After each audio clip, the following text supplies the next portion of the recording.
Good evening, I'm Ces Orenia Drilon. I'm Pauline Verzosa. And I'm Sean Yao. The big stories tonight. It's been 3 weeks since former President Rodrigo Duterte was arrested by virtue of a warrant from the International Criminal Court. What happens now until his next scheduled hearing in September? Will Duterte's bid for an interim release from detention prosper? We have ICC spokesperson Dr. Fadi El Abdallah in the show to discuss these later. We'll also sit down tonight with the Agriculture Department and the Federation of Free Farmers to discuss developments on the implementation of a maximum suggested retail price on rice and pork. Will an MSRP on other commodities follow? And the United States has approved the potential sale of F-16 fighter jets to the Philippines. This decision came after U.S. Defense Secretary Pete Hegseth's visit to the Philippines, where he vowed to counter China's aggression.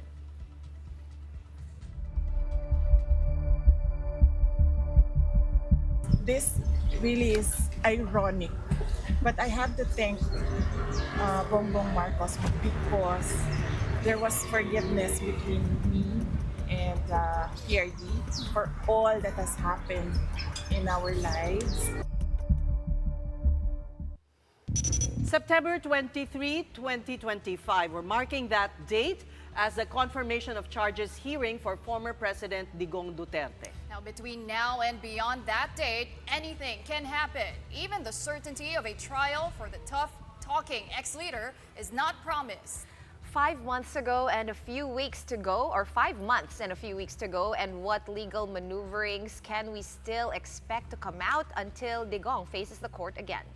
And as promised, we have the spokesperson and the Public Affairs Unit Head of the International Criminal Court, Dr. Fadi El Abdallah. Welcome to the big story and good evening from Manila. In your previous interviews, you have said that there are actually two facets to the issue of jurisdiction of the ICC.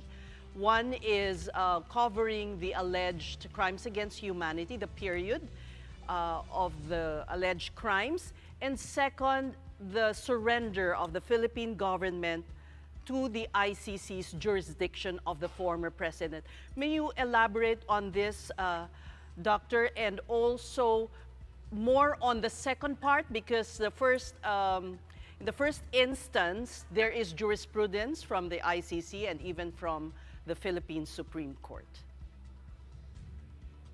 Well, I'm not sure that I fully understand the question, but from the point of the question of jurisdiction, despite the fact that the Philippines withdrew from the ICC Rome Statute, the withdrawal is only affecting what happens after the withdrawal becomes effective, which was a year after the deposit of the withdrawal instrument within the Secretary General of the UN. So for the ICC, the jurisprudence has been always clear that the ICC had jurisdiction over the crimes that were allegedly committed during the period when the state was a state party. So for the Philippines, during the period from 2011 to 2019.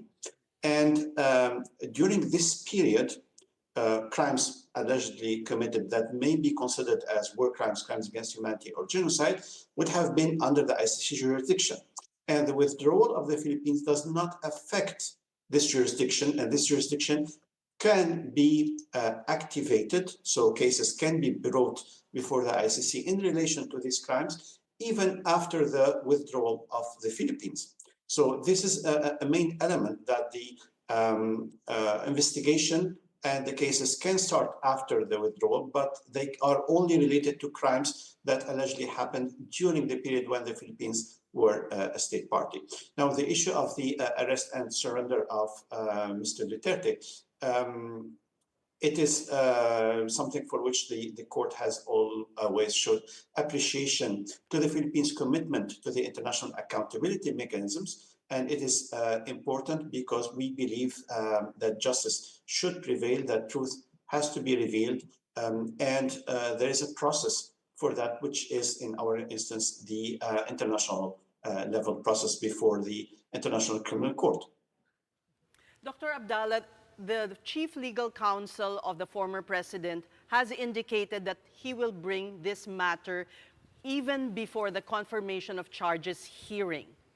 And so that is why we wanted you to elaborate on how this turnover or surrender by the Philippines, which was no longer a state party to the ICC at the time. Well, I think the main element, as we had already indicated, is that the ICC has jurisdiction over the alleged crimes because they happened allegedly during the period when Philippines was a state party.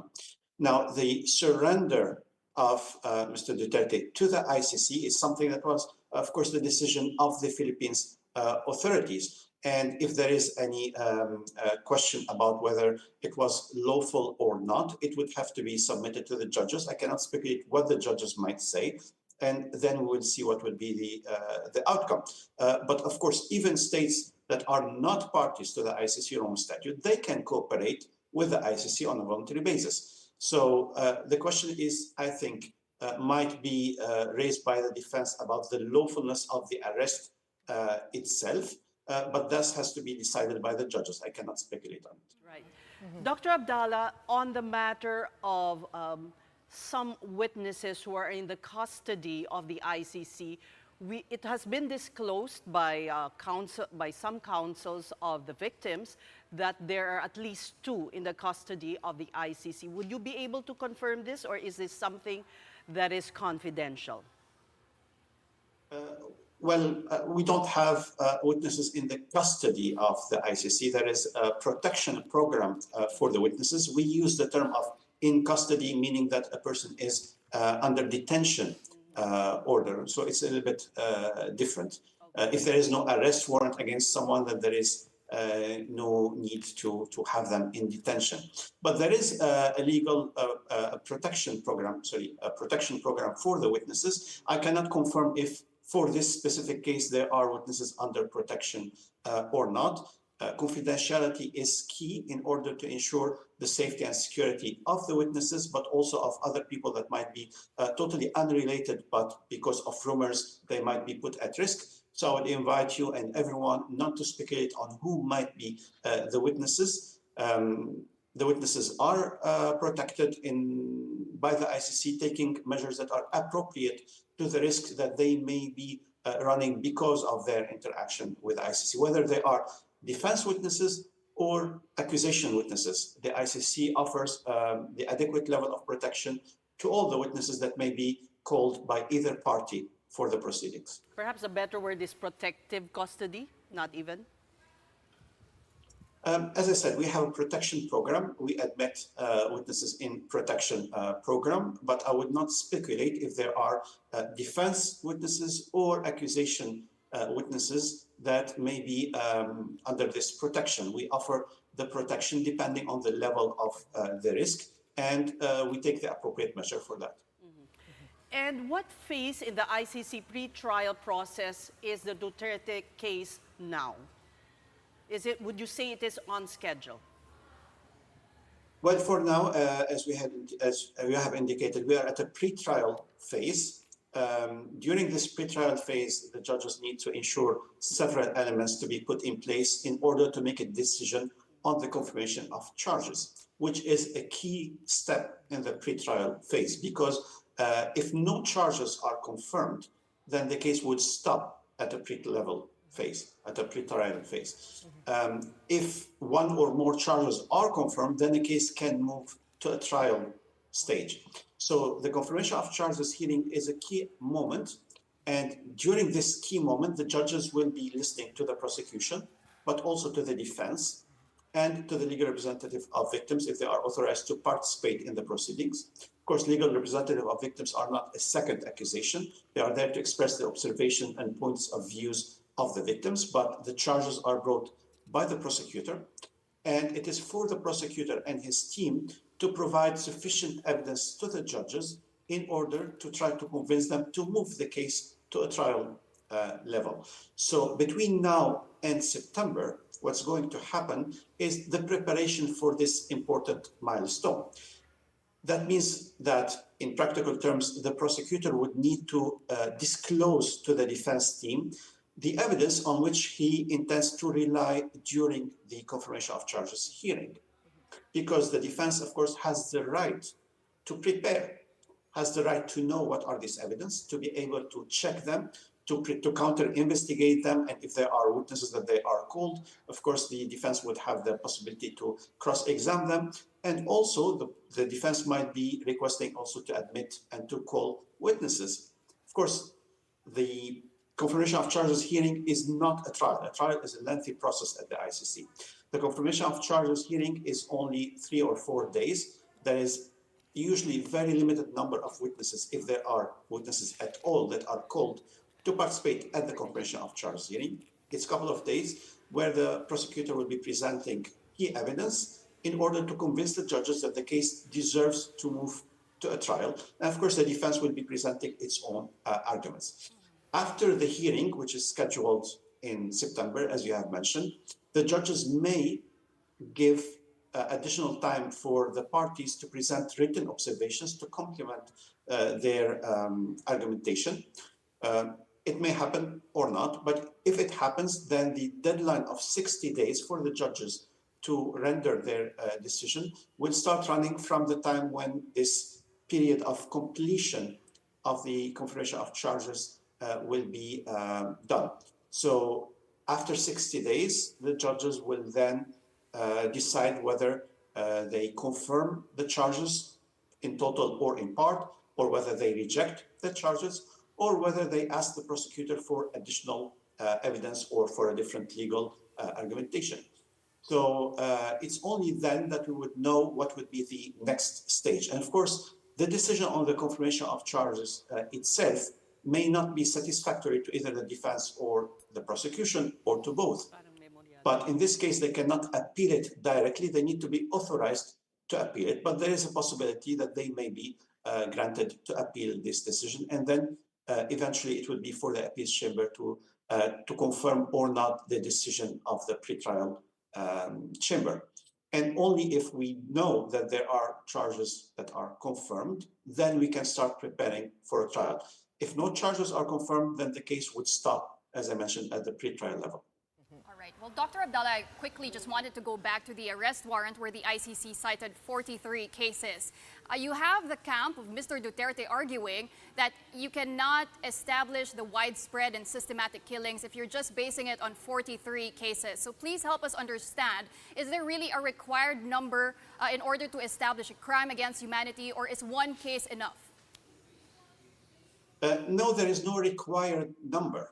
It's not a matter of numbers. The nature of the attack, whether it's widespread or systematic, is an important element to qualify an illegal conduct as a crime against humanity. So a murder or rape or torture or other illegal conducts, they may be called crime against humanity only if they are committed according to a common plan and within the context of a widespread or systematic attack against civilian population. Now, this is different from the actual number of people that may be injured or killed during these attacks. So there is a first question of whether or not there were attacks and whether they were widespread or systematic. And then there is a second question about the type of illegal conduct that may have been committed during these attacks. And then we can look at the matter which is important of the gravity of the crimes. Are they of a sufficient gravity or not? And the issue of gravity is not in terms of numbers, but in terms of impact on a community or on individual lives, on the short term or on the longer term. And that is something that may be evaluated by the judges, of course. Now, the issue of the 43 incidents or killings that the judges consider that there are reasonable grounds to believe that they happened is a matter of a kind of a sample of eventual and alleged illegal conducts that may have been committed during widespread or systematic attack. But of course, this was for the purpose of the arrest warrant. And the issue would be before the judges to check whether indeed there was systematic widespread attack, whether or not the crimes were of a serious gravity and whether or not Mr. Duterte has any responsibility in it. So these are questions that will be put to the judges, and of course, it would be for the judges to decide on it. But as I mentioned, the issue of the number of 43 is a kind of a sample of the types of impact of these attacks and the incidents that may have been committed during it. And it would be for the prosecutor, of course, to bring the evidence on the nature of the attacks and on the gravity of the incidents. I also wanted to talk about the possibility of an interim release for Mr. Duterte. I mean, you have his camp saying it's not a priority for them right now, but should they decide to apply for a temporary release, what factors will be considered by the ICC, and does that include the actions of his supporters? Because we have one Filipino ICC-accredited lawyer saying it will be considered by the ICC. Is that accurate, Dr. Fadi? Well, of course, allow me to insist that I cannot speculate on what the judges might or not decide. First, the defense would need to make a request, and then after that, of course, we will see what the judges would decide. But I can explain the general framework of why the arrest of a suspect would be necessary in the views of the ICC judges. It's normally either because this person appears not to be willing to voluntarily cooperate with the ICC and to appear before the judges when asked, and then there is a need to issue an arrest warrant and not a summons to appear, or because this person would have the capacity and the means either not to return before the judges or to kind of put obstacles and create issues for the investigations or for the safety of victims or witnesses, or might appear to be continuing to commit alleged crimes. These are usually the elements that the judges would be looking at in order to decide to issue an arrest warrant instead of summons to appear. Now, there is a general rule, which is the presumption of innocence of the suspects, unless and until after a trial they are convicted and judges are convinced beyond any reasonable doubt of their guilt. But until and unless this happens, of course, the suspects are presumed innocent. So the general rule would lead that, in general, it would be the right to apply for interim release, and freedom should be the general rule, unless, as I mentioned, there are specific reasons of not cooperating or staying at large and not returning before the judges, or creating obstacles and risks for the investigations and eventually for the witnesses' safety or for the victims, or continuing to committing crimes. So the judges will have to look at these matters, will have to look whether or not there are measures that can be put in place to ensure that the suspect would be returning, would be cooperating, would not be creating any obstacles for the investigations or risk for the witnesses, or will not be allegedly continuing to commit crimes, and whether this type of measures can be accepted by a state that would accept the temporary release of a suspect. So there is a set of elements that may be discussed before the judges, and it's only for the judges to decide on. Okay, and while we wait for that appeal to even come to fruition, we are all wondering here as well, how the president is really doing. How are his days like? What's his schedule like? Does he get human interaction? We've heard bits and pieces from his daughter, the vice president. Apart from that, and meetings with lawyers were basically going blind. Are you at liberty to share with us, Doctor, how his typical day goes? And is that a case-to-case basis also per prisoner? Or is there a standard schedule to be followed by everyone inside the detention center? Well, first, it's important to consider that all ICC detainees are not prisoners. They are not in a prison. They are in a detention center. And of course, the rules that are applicable at a detention center are different from the rules that are applicable in a prison. And the reason for that is, of course, that they are presumed innocent. But the judges consider that there are reasons that impose that they should be arrested. Now, in the detention center, we have also a general principle to apply, which is to respect the private life of all detainees. So I'm not at liberty of discussing the details for that, but I can assure you that the ICC is taking all the necessary measures to protect the well-being and the health of all the detainees, and that all the detainees have specific rights at the detention center, including communication with their counsel, and including certain visits, mainly and specifically family visits But we cannot discuss in details this matter out of respect for the private life of the detainees. And Dr. Fadi, I know the ICC allocates 40,000 euros a month for legal assistance for the detainees, but does that apply only to indigent detainees, or in this case, particularly for Mr. Duterte? No, there is a general legal aid program at the ICC that can be used to cover the expenses of a legal representation, either for the defense or for the legal representation of the victims as well. And for that purpose, the ICC would have to check whether or not a detainee has sufficient resources to be able to cover the expenses of his legal representation. And sometimes decisions can be made on a temporary basis until and pending the completion of a financial investigation about the resources that a person has.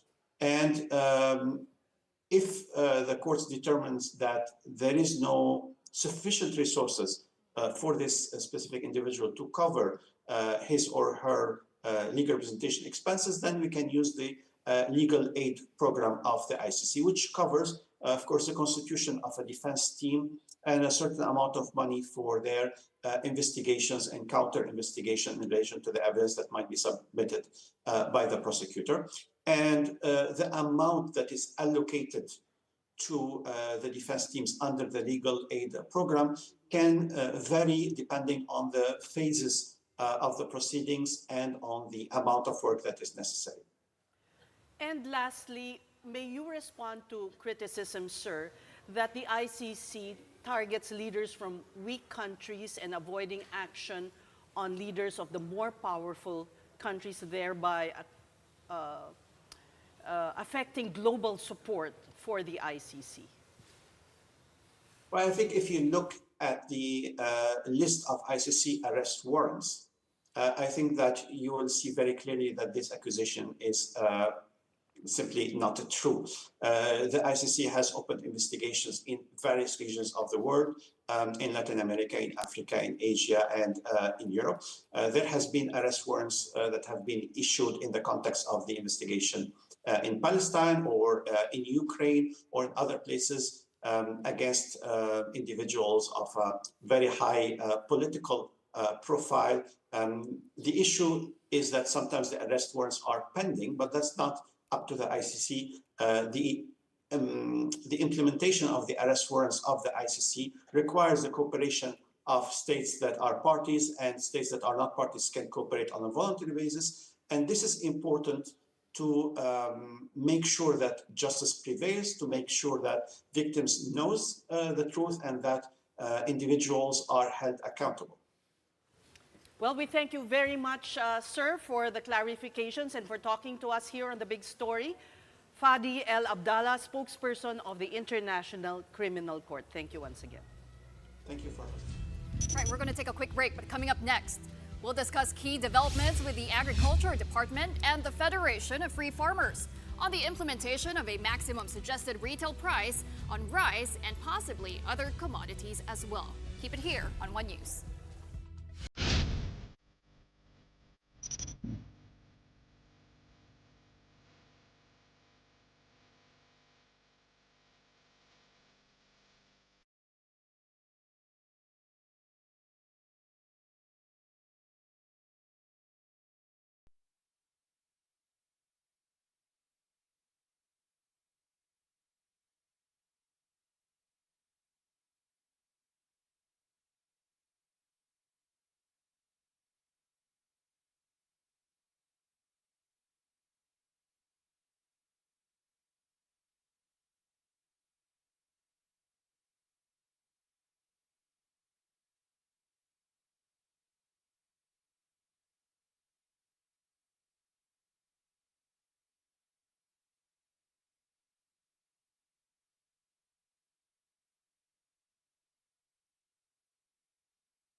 You're watching the big story here on One News. The Department of Agriculture proudly reports compliance is now high on the maximum suggested retail price imposed on rice. Just this Monday, rice MSRP has been lessened to 45 pesos from 49 pesos per kilo. But according to DA Deputy Spokesperson Joycel Panlilio, they've seen some retailers selling it for even lower prices. The struggle, though, is with pork, where only 30% complied so far with the MSRP set at 350 to 380 pesos per kilo. DA is now coming up with a system to track prices from the hog farms to retailers, which will be displayed in cards to be posted in Metro Manila markets. And on top of this, the department is also now considering imposing MSRP on garlic and eggs. They're still studying why garlic prices are now reaching 160 pesos per kilo. As with egg prices, which increased to more than a peso per piece, the DA blames the hot temperature causing deaths of egg-laying chickens and the high demand this election season. And to mahalang itlog dahil election. To discuss this further, we have with us, we hope to have with us Assistant Secretary Arnel de Mesa, spokesperson of the Department of Agriculture via Zoom. Unfortunately, he has declined, right? Yes. To other Okay. commitments, yes. Now we have with us a former Agriculture Secretary, Leonardo Montemayor. Oh, he is now on Zoom. okay, All okay. right. Well, okay. Thank you, Ate. sir. Oh, there he is. Magandang gabi.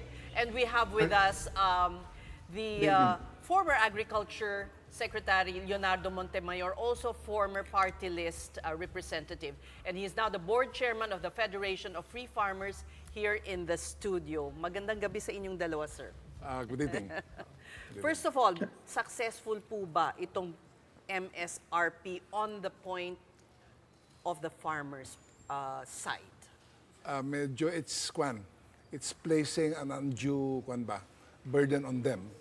Kasi pag masyadong mababa yung MSRP, pagkakaroon po ng effect on the buying price for palay. Right now, a lot of farmers are complaining the price for palay at farm gate is extraordinarily low. It's at 14 or 15 pesos per kilo. That's below the break-even price. So the farmers are being hit while consumers may be feeling some A kind little of relief. That's right. And my own feeling is that DA should be giving a lot more attention to the producer side, palay. Total, we've seen so many efforts on the part of the government to bring down the retail prices. Unfortunately, they have not worked. Remember in July of last year, the tariff rates on imported rice were brought down from 35% to 15% per and there was a promise that retail prices for rice would go to as low as by about 7 pesos per kilo. It did not happen, and that is why perhaps that's the reason why Secretary Kiko is taking up the cudgels by imposing all sorts of MSRPs, Okay. especially on rice. Pagsalitiin naman natin, sir, ang Agriculture Department para ano pong response ninyo? Yes, good evening, Ses and ladies. Magandang gabi po sa lahat ng taga-subaybay. While it is true during or after the reduction of tariff as per EO 62, July of 2023, hindi natin agad naramdaman yung immediate na pagbaba ng presyo as expected. And as per the official report ng PSA, may pagbaba pero talagang mabagal. And nagkaroon talaga ng implementasyon ng MSRP. And aside from sa MSRP, nagkaroon din ng masigasig na pagbabantay sa smuggling, sa hoarding and profiteering. Kaya nakita natin na malaki yung binaba ng presyo ng bigas after ng implementation ng MSRP. We can recall that the department started with the issuance of MSRP at 58 pesos per kilo. And just recently, last March 31, we reduce it further to 45 pesos per kilo. Nung mga una ng MSRP natin, mataas ang level of compliance up to 90%.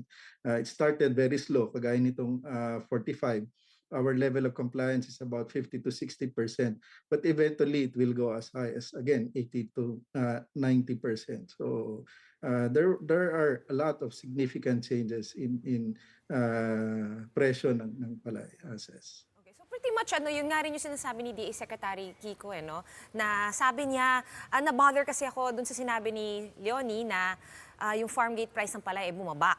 So kung nasa below 20 pesos tayo sa farm gate price ng palay, ano pa yung point no nung food security emergency, yung pagbebenta ng NFA sa buffer stock? Meron pa ba tayong aasahan na ani para ilagay dun sa mga warehouse? Kasi una na lang siguro, ASEC, no, may katotohanan ba na mabagal daw yung uptake nung ginaget rid of natin na buffer stock ng rice sa NFA warehouses? Totoo yun, hindi ganun kabilis yung paglabas or pagbili ng mga local governments. Kasi we're very tied yung ating mga kamay, ang department, as per the rice tarification law as amended, very limited yung pwedeng pagbentahan ng NFA. Kaya we're asking na magkaroon talaga ng revisions nitong nasabing batas. As of today, talagang very small kumpara doon sa inaasahan natin na 600,000 bags per month. Sa ngayon, wala pang 20,000 bags yung nare-release ng NFA. So, we're really hoping. Ang primary reason, of course, ngayon election, very limited ang available funds ng NFA, ng LGUs, I mean. And at the same time, of course, LGUs may sarili-riling silang decision which the DA cannot control. Well, ASEC, nabanggit naman po ng Agriculture Department na plano nyo pong i-recommend sa Pangulo ang pagbalik sa taripa nga sa rice. And I just wanted to ask Leonie also, no, gaano ba po importante yung pag-reinstate doon sa mga rice tariffs at 35%? Very important po yan kasi if you remember, during the Quinta Committee hearings in the House of Representatives, the NEDA representative there, under oath, said that one of the severe impacts of the low tariffs under EO 62 was the decline in palay prices by about, if I remember correctly, 17%. So malaki yun. Samantalang yung decline daw sa rice retail prices because of the reduction in tariff was only about 2%. So it's not working. Plus the fact that government has lost a lot of revenue by our estimates. It's about 18 billion pesos since the EO took effect in July of last year. That was supposed to go into a competitiveness enhancement fund for rice farmers to improve their productivity and production. That was lost. And who really benefited from this reduction in tariff? It's really a few importers and traders. Yeah. Do you believe there's a rice cartel po? Yeah, I would say there is in terms of monopolizing the profits from this reduction in tariff. If that is defined as a cartel, to me, there's a cartel, but it's really It more looks like profiteering a duck. perhaps. Cartel-like activity. Kasi Ganun na sabi lang. nyo 40% is cornered by a few. 14, about 14 importers. The top 10 or so importers, they account for about 40% of total rice imports. So sila yung malaking pakinabang malalaki. dito sa Did you answer lower Palapawi's question because nag-interrupt ako? Yes, in-answer naman. Pero yung 14, yung palay prices na bumabagsak, parang at some point umabot yun ng 24 almost 24 pesos. But ngayon 14 na lang. What is the root cause of that plunge? It's really the policy enshrined in the law, the rice tarification law, which is unlimited importation at any time. You know, when that law was not yet there, I remember when I was DA Secretary, we were always very careful, although NFA had the monopoly on decisions to import. We were always very careful not to make a decision to import or to allow imports to come in during harvest period. Parang ano yun, no? Kasi we were very... Pag harvest time, di syempre, ang daming bigas. Kasi nag-import ka na, meron pang Yeah, so Kaya dapat babaan yung import or pagka ban harvest ban season. imports during that time. harvest period. Actually, under the existing law, may kapangyarihan naman ng gobyerno to impose a temporary ban on imports during harvest time to protect our local producers. Unfortunately, it has not done so. So on the other hand naman, it seems to me that government is sometimes going overboard to, with all these MSRPs and all this decongestion of NFA warehouses to sell, to the LGUs, NFA rice at a much lower rate. So ang daming mga kilos para tulungan yung consumers po natin, which is good. But on the other hand, medyo nakakalimutan yata yung ating mga farmers. Sana during harvest period, wag sanang isabay yung pag-aangkat kasabay po ng ating mga pag-harvest po ng ating farmers. And then we have to recognize also the fact that the international prices of rice have been going down very much. Exactly. We're supposed to be feeling, I think that's what we're feeling. Bakit ganun? Kaya nga, so... O sige, tanungin natin siya. Yes, Asik, if we can get your reaction, yes, to that. Tama yon, malaki na yung binaba ng preso sa international market. Actually, kaisa ng ni former Secretary Leone ang DA na magkaroon ng pagbalik doon sa taripa, but ang recommendation natin ay gradual kasi we don't want to cause ng biglaan naman na pagtaas din ng presyo ng bigas sa merkado while we are really pushing na maibaba yung presyo, yung MSRP. But sa ngayon, we're sticking muna sa 45 kasi I may we're really interrupt you, considering sir. yung ating mga farmers na hindi maapektuhan Asik, yung bakit farm gate. nag-i-import po pag panahon ng ani? Ano kasi, ang rice tarification law kasi wala naman sinabi doon kung kailan pwedeng itigil o hindi.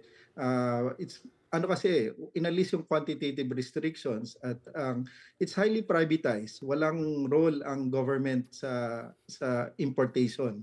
At ang isa pang provision doon, pag merong nag-apply at hindi yun na-aksyonan at okay naman yung papers, it is deemed approved in 7 days. Isa yan sa mga nakasaad sa batas, says.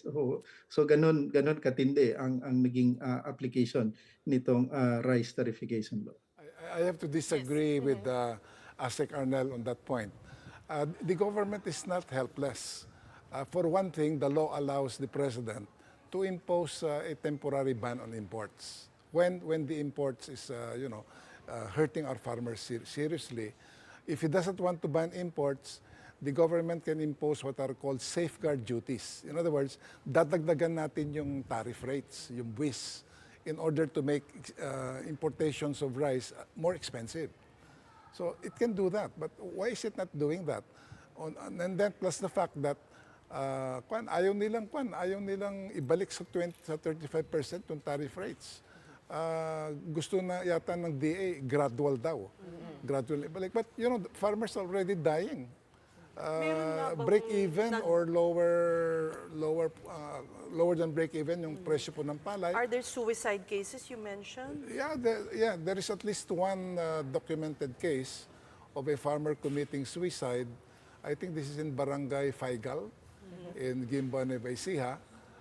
He's actually a farm worker because he shares, he does practically all the work on the farm, but he gets only about a 10% share from the harvest. So that's a very small figure. Then plus the fact that the price of palay has been dropping below break-even rates, talagang desperado yung tao na yon. Okay. And a lot of people would say, this goes both to you former Sec and also to ASEC, na dapat talaga may mahuli kasi up to now, ito paulit-ulit na lang, wala pa tayong nahuhuling isang big time like a smuggler or someone who's manipulating prices, ayaw natin tawaging cartel. Pero bakit nga ba ganun ba kahirap huliin? Sometimes I feel like people already know who these characters are. And it's almost like we're skirting around the subject and dodging it. And, sa side ng farmers natin, bakit gradual yung pagbalik ng original tariff rate to 35? We already know farmers are hurting very much from the low prices exacerbated by the entry of imports, precisely because imports had become cheaper because of low tariffs. And then we want to do the increase in protection slowly. Namamatay na yung tao, slowly pa. Kawawa naman yung magsaka natin na at patuloy po yung kanilang paghihirap po dito. I think I heard ASEC Yes. saying Yeah. something. Yes, Yes. ASEC. On the part ng DA, actually marami ng importers ang tinanggalan ng lisensya ng Bureau of Land Industry na makapag-import uli. At may mga nakasuhan na actually at marami na ring nahuli ang aming inspection and inspectorate office sa mga Ilan po? ganitong Ilan? problema. Kaya marami na nakasuhan. At doon naman, ayaw ko sanang pag-usapan yung issue ng nagpakamatay. Pero if I got it correct, nagkaroon na ng resulta ang NBI regarding this na pinasungalingan yung nasabing allegation. But I don't want to further elaborate that kasi gusto lang namin na makiramay doon sa mga namatayan. And doon naman sa presyo, while may mga reported talaga, we admit na 14, 15 pesos. At ayon na rin sa pag-aaral, para doon sa tuyong palay, ang maganda talaga nasa level ng 20 hanggang 22 pesos para talaga maganda sa mga farmers yan. But I also would like to point out yung huling report ng PhilRice na kung saan yung gastusin ng mga farmers on average is nasa mga 13 pesos 50 centavos per kilo. Ang pinakamababa niya reported sa Nueva Ecija, 11.50. Mayroong mga lugar na 18 pesos, but on average is 13.50. At malaki yung subsidiya din ng ating pamahalaan. We're providing a lot of inputs in terms sa mga binhi, sa fertilizer, sa mga machineries. At meron pa tayong programa doon sa agri-puhunan and pantawid program. So more than half the budget ng Department of Agriculture ay napupunta sa rice program, and we are being accused nga na DA's budget is so rice-centric at nalilimutan yung ibang commodities. While we are doing a lot doon sa ibang commodities, but there have been a lot of interventions. Yung nabanggit kanina na RCEP, sa ngayon, nasa 30 billion yan dito sa amenda ng tarification law, yung Rice Competitiveness Enhancement Fund. At ano yan, every year for the next 6 years. Thank you. Well, ASEC, we also wanted to ask you, after rice and pork, ano pa ba yung mga susunod na commodities na magkakaroon ng MSRP? Kasama po ba dyan ang bawang, ang itlog at manok? Sa ngayon, Pauline, ang tinitingnan ay yung sa bawang muna kasi yung huling report na nakita natin at nung nag-ikot din kami sa Mega Q-Mart, nakita natin na nasa 160 hanggang 200 yung presyo ng bawang, yung iba nasa 140. Base sa pag-aaral natin, yung landed cost niyan is 80 pesos. So masyadong mataas kung ibebenta ng 160. At 95% kasi ng ating pangangailangan or yung consumption ay imported na bawang at 5% lang yung local. So very important na makita rin talaga natin itong cost structure ng bawang at mapigilan yung sobrang pag-abuso sa presyo nito, lalo na sa retail. Really curious lang. Very quickly, just your thoughts on rice tarification law. Dapat ba nating ibalik dun sa original form, dun sa amendment? Well, it has to undergo at the very least major amendments. Among others, the role of the NFA. Government is still practically helpless in protecting the price for farmers. And on the consumer side, it has to declare an emergency first before it can unload NFA rice. So I think that NFA portion of the RTL should be, I think, thoroughly re-examined. So ibalik ang regulatory powers. And yet you said, and ASIC said, half of the DA budget is on rice. Oo, kaya lang, okay, malaki ang budget talaga for rice, pero it's being negated by the policy of unlimited importation, and which results in very low prices of pork palay. And I didn't realize we import 90% of our garlic. My gosh. 95. What do we produce?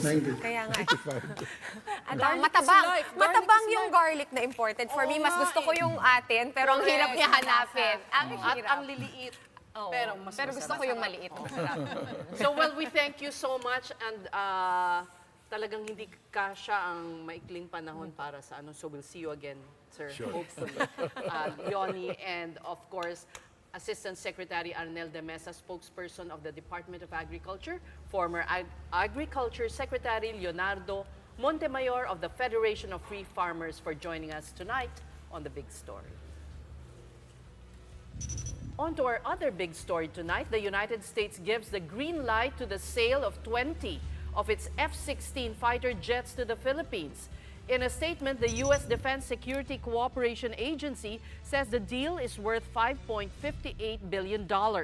The American Congress has also been notified of the possible sale.